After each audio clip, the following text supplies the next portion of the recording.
Hi everyone. Corrie Ten Boom is a hero of mine, her and her family. And I just thought we're in pretty weird times, and what they went through was a dreadful, awful time. And I just thought it'd be good if I read a chapter a day, put it on the page, and just to inspire us and to give us hope and to give us insight into somebody else's life. This book will take you to the depths of depravity, and it'll raise you up to the heights of soaring with God, and how God can use people, and what their faith was like. I so want to have that kind of faith. Other than the Bible, this is my favourite book. I've listened to it on Audible probably for a year in most days, because I want that kind of faith. And I want to live that kind of life where I trust God completely and thank Him in all circumstances. Don't worry about my pronunciations if they're wrong or if I make a mistake. I'm just going to crack on and just ignore them. So get a brew, sit back and relax, and let's go on a journey of the Ten Boom family. The 100th birthday party. I jumped out of bed that morning with one question in my mind: sun or fog? Usually it was fog in January in Holland, dank, chill and grey, but occasionally on a rare and magical day a white winter sun broke through. I leaned as far as I could from the single window in my bedroom. It was always hard to see the sky from the beige. Blank brick walls looked back at me, the backs of other ancient buildings in this crowded centre of Harlem. But up there where my neck craned to see, above the crazy roofs and crooked chimneys, was a square of pale pearl sky. It was gonna be a sunny day for the party. I attempted a little waltz as I took my new dress from the tipsy old wardrobe against the wall. Father's bedroom was directly under mine, but at 77 he slept soundly. That was one advantage to growing old, I thought, as I worked my arms into the sleeve and surveyed the effect in the mirror on the wardrobe door. Although some Dutch women in 1937 were wearing their skirts knee-length, mine was still a cautious 3 inches above my shoes. You're not growing younger yourself, I reminded my reflection. Maybe it was the new dress that made me look more critically at myself than usual. 45 years old, unmarried, waistline long since vanished. My sister Betsy, though 7 years older than I, still had that slender grace that made people turn and look after her in the street. Heaven knows it wasn't her clothes. Our little watch shop had never made much money, but when Betsy put on a dress, something wonderful happened to it. On me, until Betsy caught up with them, hems sagged, stockings tore, and collars twisted. But today I thought, standing back from the mirror, as far as I could in the small room, the effect of dark maroon was very smart. Far below me down the street, the doorbell rang. Callers? Before 7 in the morning? I opened my bedroom door and plunged down the steep, twisting stairway. These stairs were an afterthought in this curious old house. Actually, it was 2 houses. The one in front was a typical tiny old Harlem structure, 3 stories high, 2 rooms deep, and only 1 room wide. At some unknown point in its long history, its rear wall had been knocked through to join it with the even thinner, steeper house in the back of it, which only had 3 rooms, one on top of the other, and this narrow corkscrew staircase squeezed between the 2. Quick as I was, Betsy was at the door ahead of me. An enormous spray of flowers filled the doorway. As Betsy took them, a small delivery boy appeared. "Nice day for the party, miss," he said, trying to peer past the flowers as though coffee and cake might already be set out. He would be coming to the party later, as indeed it seemed would all of Harlem. Betsy and I searched the bouquet for the card. "Pickwick!" we shouted together.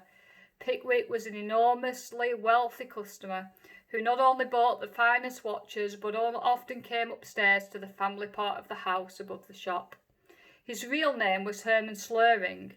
Pickwick was the name Betsy and I used between ourselves because he looked so incredibly like the illustrator's drawing in our copy of Dickens.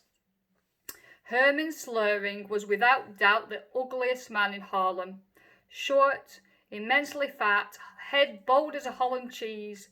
He was so walled-eyed that you were never quite sure whether he was looking at you or someone else, and as kind and generous as he was fearsome to look at. The flowers had come to the side door. the door the family used, opening onto a tiny alleyway, and Betsy and I carried them from the little hall into the shop. First was a workroom where watches and clocks were repaired. There was a high bench over which Father had bent for so many years doing the delicate, painstaking work that was known as the finest in Holland. And there in the centre of the room was my bench, and next to mine Hans the apprentice's, and against the wall old Christophel's. Beyond the workroom was the customers' part of the shop, with its glass case full of watches. All the wall clocks were striking 7 as Betsy and I carried the flowers in and looked for the most artistic spot to put them. Ever since childhood I had loved to step into this room where 100 ticking voices welcomed me. It was still dark inside because the shutters had not been drawn back from the windows on the street. I unlocked the street door and stepped out into the Borcherstraat. The other shops up and down the narrow street were shuttered and silent. The opticians next door, the dress shop, the bakers, wheels furriers across the street. I folded back our shutters and stood for a minute admiring the window display that Betsy and I had at last agreed upon. This window was always a great source of debate between us, I wanting to display as much of our stock as I could fit in, and Betsy maintaining that 2 or 3 beautiful watches with pieces of silk or satin swirled beneath was far more elegant and more inviting, but this time the window satisfied us both. It held a collection of clocks and pocket watches, all at least 100 years old, borrowed for the occasion from friends and antique dealers all over the city. For today was the shop's 100th birthday. It was on this day in January 1837 that Father's father had placed in this window a sign, 10 Boom watches. For the last 10 minutes, with a heavenly disregard for the precisions of passing time, the church bells of Haarlem had been pealing out 7 o'clock. And now, half a block away in the town square, the great bell of St. Bavo's solemnly donged 7 times. I lingered in the street to count them, though it was cold in the January dawn. Of course, everyone in Haarlem had radios now, but I could remember when the life of the city had run on St. Bavo time, and only trainmen and others who needed to know the exact hour had come here to read the astronomical clock. Father would take the train to Amsterdam each week to bring back the time from the Naval Observatory, and it was a source of pride to him that the astronomical clock was never more than 2 seconds off in the 7 days. There it stood now as I stepped back into the shop, still tall and gleaming on its concrete block, but shorn now of eminence. The doorbell on the alley was ringing again, more flowers. So it went on for an hour, large bouquets and small ones, elaborate set pieces and homegrown plants in clay pots. For although the party was for the shop, the affection of the city was for Father.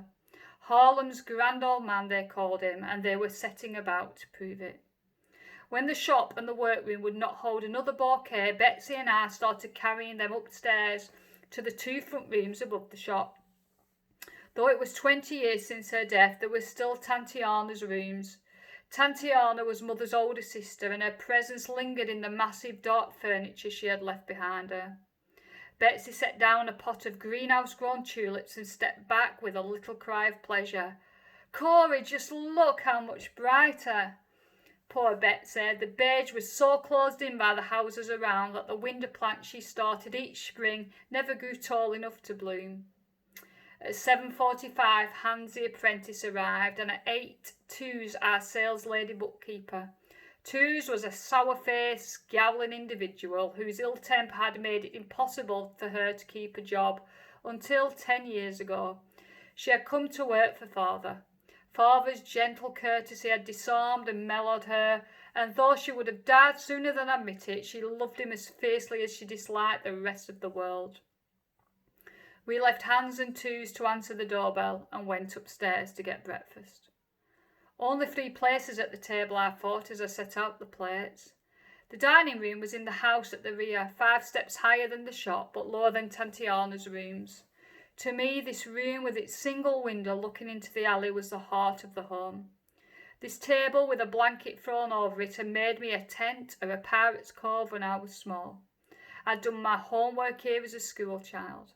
Here Mama read aloud from Dickens on winter evenings, while the coal whistled in the brick hearth and cast a red glow over the title proclaiming Jesus is Victor.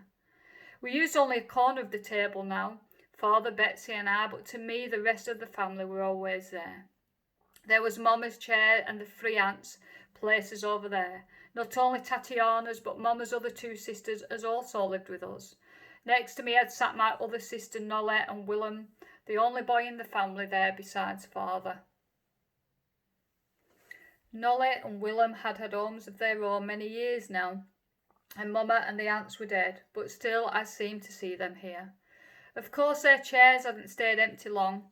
Father could never bear a house without children, and whenever he heard of a child in need of a home, a new face would appear at the table. Somehow, out of his watch shop that never made money, he fed and dressed and cared for 11 more children, after his own 4 were already grown. But now these 2 had grown up and married and gone off to work, and so I laid 3 plates on the table. Betsy brought the coffee in from the tiny kitchen, which was little more than a closet off the dining room, and took bread from the drawer in the sideboard. She was setting them on the table when we heard Father's step coming down the staircase. He went a little slowly now on the winding stairs, but still as punctual as one of his own watchers. He entered the dining room as he had every morning since I could remember at 8:10. "Father," I said, kissing him and savouring the aroma of cigars that always clung to his long beard. "A sunny day for the party." Father's hair and beard were now as white as the best tablecloth Betsy had laid for this special day, but his blue eyes behind the thick round spectacles were as mild and merry as ever, and he gazed from one of us to the other with frank delight. "Corrie dear, my dear Betsy, how gay and lovely you look." He bowed his head as he sat down, said the blessing over bread, and then went on eagerly, "Your mother, how she would have loved these new styles, and seeing you both look so pretty."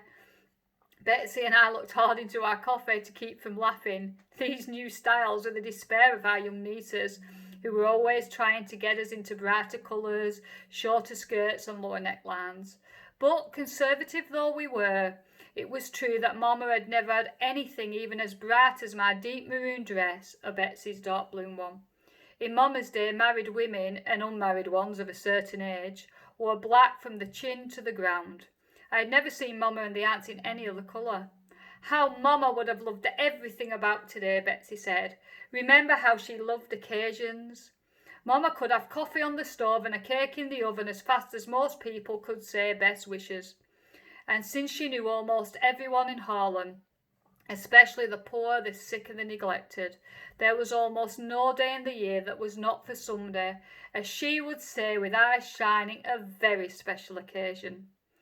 And so we sat over our coffee as one should on anniversaries and looked back. Back to the time when Mama was alive and beyond. Back to the time when Father was a small boy, growing up in this same house. "I was born right in this room," he said, as though he had not told us 100 times. Only, of course, it wasn't the dining room then, but a bedroom. And the bed was in a kind of cupboard set into the wall with no windows, no light or air of any kind. I was the first baby who lived. I don't know how many there were before me, but they all died. Mother had tuberculosis, you see, and they didn't know about contaminated air or keeping babies away from sick people. It was a day for memories, a day for calling up the past. How could we have guessed as we sat there, 2 middle-aged spinsters and an old man, that in place of memories we were about to be given adventures such as we'd never dreamed of. Adventure and anguish, horror and heaven were just around the corner, and we didn't know. "Oh, Father, Betsy, if I had known, would I have gone ahead? Could I have done the things I did? But how could I know? How could I imagine this white-haired man called Opa, grandfather by all the children of Harlem? How could I imagine this man thrown by strangers into a grave without a name? And Betsy, with a high-laced collar and a gift for making beauty all around her. How could I picture this dearest person on earth to me, standing naked before a room full of men? In that room, on that day, such thoughts were not even thinkable. Father stood up and took the big brass-hinged Bible from its shelf as twos and hands rapped on the door and came in. Scripture reading at 8:30 each morning for all who were in the house was another of the fixed points around which life in the beige revolved. Father opened the big volume and Betsy and I held our breaths. Surely today of all days, when there's still so much to do, wouldn't be a whole chapter. But he was turning to the Gospel of Luke, where we'd left off yesterday. Such long chapters in Luke too. With his finger at the place, Father looked up. "Where is Christoffels?" he said. Christoffels was the third and only other employee in the shop, a bent, wizened little man who looked older than Father, though actually he was 10 years younger. I remembered the day 6 or 7 years earlier when he'd first come into the shop, so ragged and woebegone that I'd assumed he was one of the beggars who had the beige marked as a sure meal. I was about to send him up to the kitchen where Betsy kept a pot of soup simmering when he announced with great dignity that he was considering permanent employment and was offering his services first to us. It turned out that Christoffels belonged to an almost vanished trade, the inherent cock mender, who trudged on foot throughout the land, regulating and repairing the tall pendulum clocks that were the pride of every Dutch farmhouse. But if I was surprised at the grand manner of this shabby little man, I was even more astonished when Father hired him on the spot. "They're the finest clockmen anywhere," he told me. "These wandering clocksmiths. There's not a repair job they haven't handled with just the tools in their sack." And so it had proved through the years as people from all over Haarlem brought their clocks to him. What he did with his wages we never knew. He had remained as tattered and threadbare as ever. Father hinted as much as he dared, for next to his shabbiness, Christoffels' most notable quality was his pride, and that gave it up. And now, for the first time ever, Christoffels was late. Father polished his glasses with his napkin and started to read, his deep voice lingering lovingly over the words.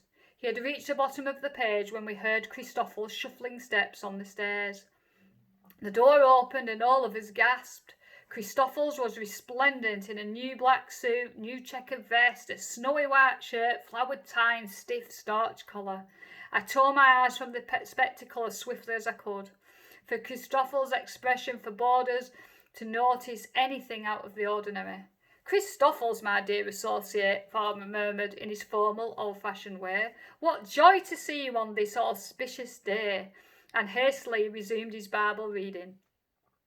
Before he reached the end of the chapter, the doorbells were ringing, both the shop bell on the street and the family bell in the alley.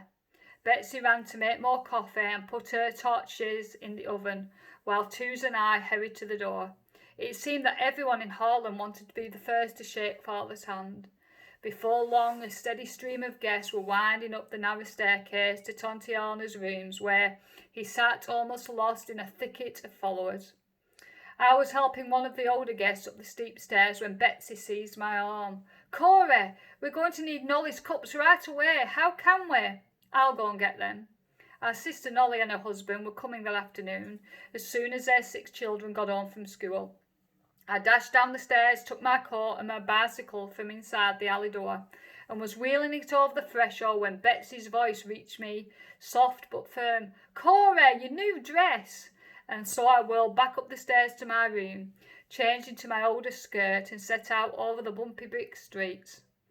I always loved to bike to Nolly's house. She and her husband lived about 1.5 miles from the beige, outside the cramped old centre of the city. The streets there were broader and straighter, even the sky seemed bigger. Across the town square I pedalled, over the canal on the Groothout Bridge and along the wagonweg, revelling in this thin winter sunshine. Nolly lived on Bossenhovenstraat, a block of identical attached houses with white curtains and potted plants in the window. How could I foresee as I zipped around the corner that one summer day, when the hyacinths in the commercial bull flats nearby were ripe and brown, I would break my bicycle here and stand with my heart thudding in my throat, daring to go no closer for fear of what was taking place behind Nolly's starched curtains. Today I careered onto the sidewalk and burst through the door with never a knock. "Nolly, the Belgium's jammed already, you ought to see. We need the cups right now." Nolly came out of the kitchen, her round, pretty face flushed with bacon. "They're all packed by the door. Oh, I wish I could go back with you, but I've got batches of cookies still to bake, and I promised Flip and the children I'd wait for them." "You're all coming, aren't you?" "Yes, Corrie, Peter will be there." Nolly was loading the cups into the bicycle bags. As a dutiful aunt, I tried to love all my nieces and nephews equally, but Peter... Well, was Peter. At 13 he was a musical prodigy and a rascal and the pride of my life. "He's even written a special song in honour of the day," Nolly said. "Here now, you'll have to carry this bagful in your hands, so be careful." The beige was more crowded than ever when I got back, the alley so jammed with bicycles I had to leave mine at the corner. The Mayor of Harlem was there in his tailcoat and gold watch chain, and the postman and the trolley motorman and half a dozen policemen from Harlem Police Headquarters just around the corner. After lunch the children started coming, and as children always did, they went straight to father. The older ones sat on the floor around him. The small ones climbed into his lap, for in addition to his twinkling eyes and long cigar-sweet beard, father ticked. Watches lying on a shelf run differently from what you'd carried around, so father always wore the ones he was regulating. His suit jackets had 4 huge inside pockets, each fitted with hooks for a dozen watches, so that wherever he went the hum of hundreds of little wheels went gaily with him.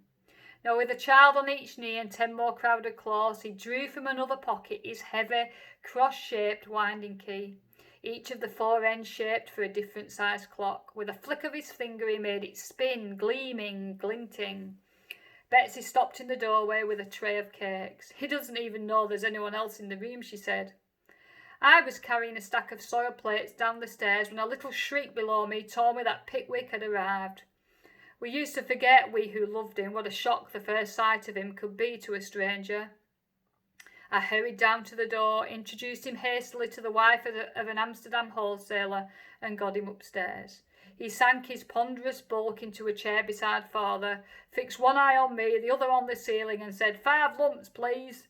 Poor Pickwick. He loved children as much as father did, but while children took to father on sight, Pickwick had to win them. He had one trick, though, that never failed. I brought him his cup of coffee thick with sugar and watched him look around in mock consternation. "But, my dear Cornelia," he cried, "there's no table to set it on." He glanced out of one wide-set eye to make sure the children were watching. "Well, it's a lucky thing I brought my own." And with that he set cup and saucer on his own protruding paunch. I have never known a child who could resist it. Soon a respectful circle had gathered around him. A little later Nolly and her family arrived. "Tanti Corrie," Peter greeted me innocently. "You don't look 100 years old." And before I could swat him, he was sitting at Tanti Ann's upright piano, filling the old house with melody. People called out requests, popular songs, selection from Bach, hymns, and soon the whole room was joining in the choruses. How many of us were there that happy afternoon, who were soon to meet under very difficult circumstances? Peter the policeman, dear ugly Pickwick, all of us were there except my brother Willem and his family. I wondered why they should be so late. Willem and his family and children lived in the town of Hilversum, 30 miles away. Still, they should have been here by now. Suddenly the music stopped and Peter from his perch on the piano bench hissed across the room, "Oh, Pa, here's the competition." I glanced out the window. Turning into the alley were Mr. and Mrs. Can, owners of the other watch shop on the street. By Harlem standards, they were newcomers, having opened their store only in 1910, and so been on the Bartle Josh Strat a mere 27 years. But since they sold a good many more watches than we did, I consider Peter's comment factual enough. Father, however, was distressed. "Not competitors, Peter," he said reprovingly, "colleagues." And lifting children quickly off his knees, he got up and hurried to the head of the stairs to greet the Cans.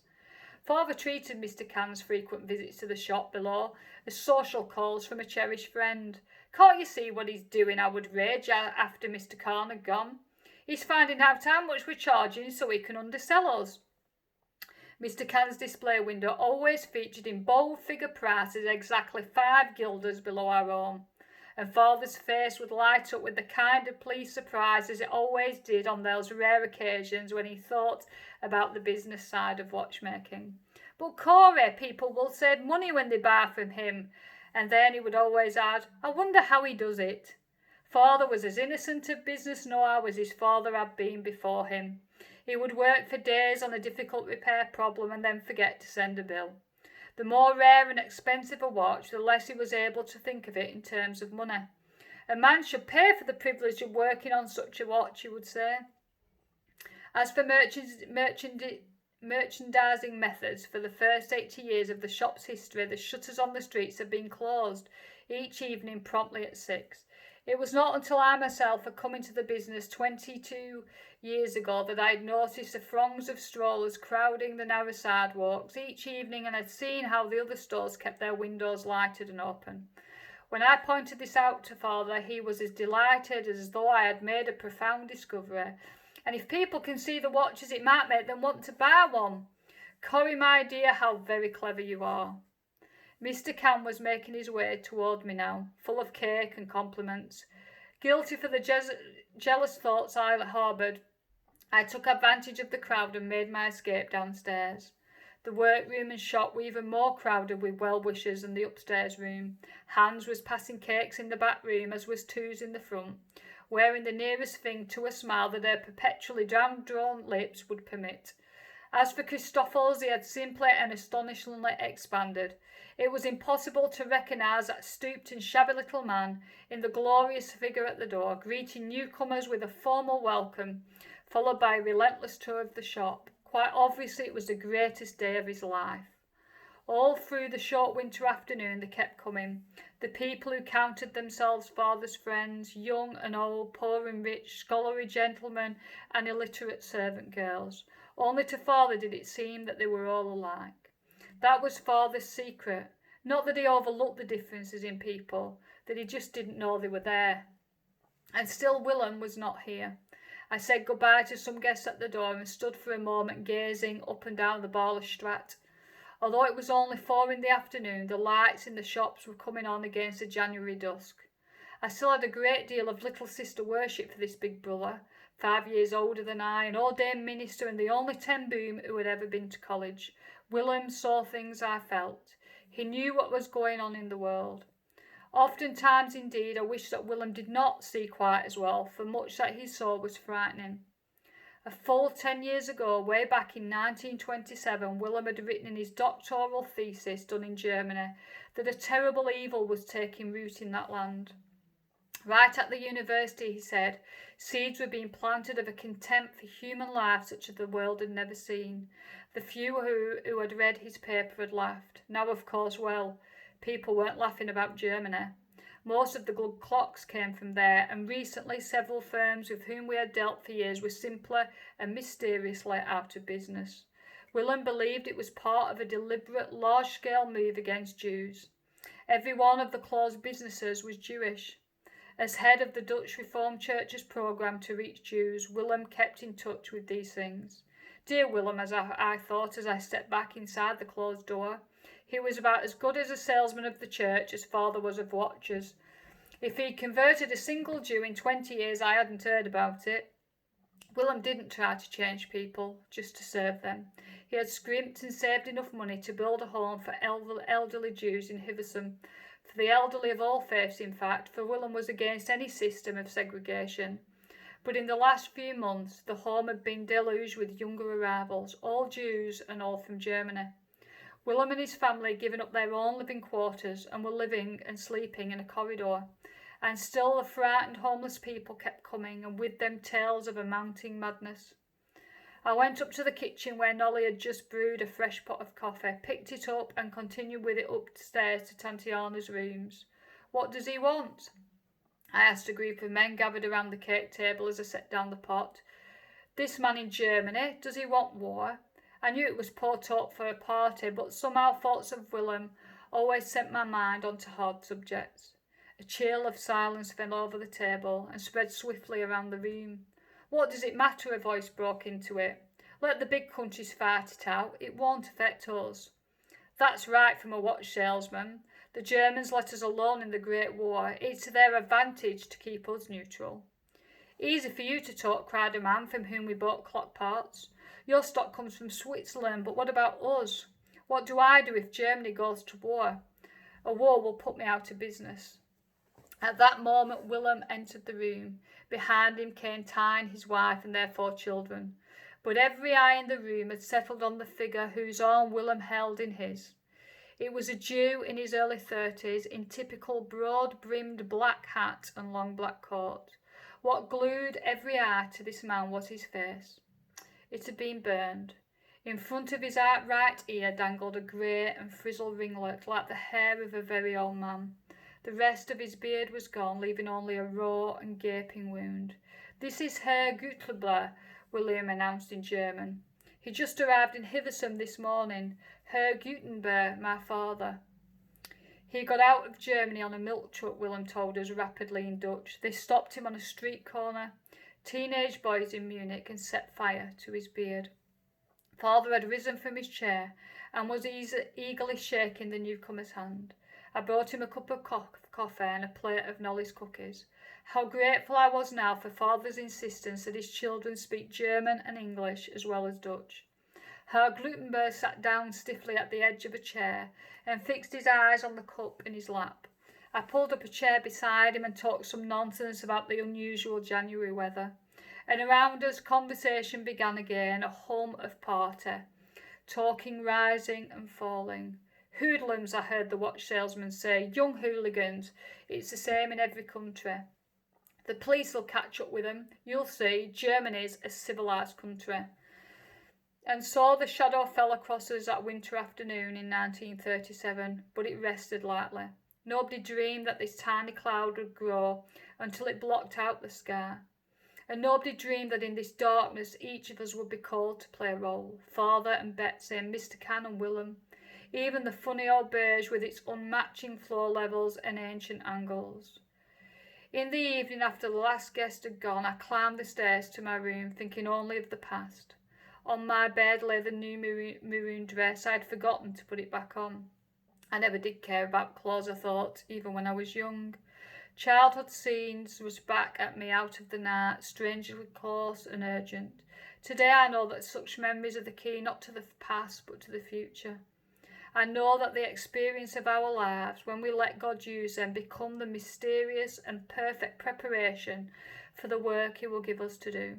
I didn't know it then, nor indeed that there was any new future to prepare for in a life as humdrum and predictable as mine.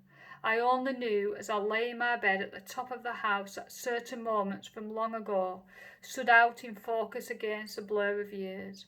Oddly sharp and near they were, as though they were not yet finished, as though they had something more to say.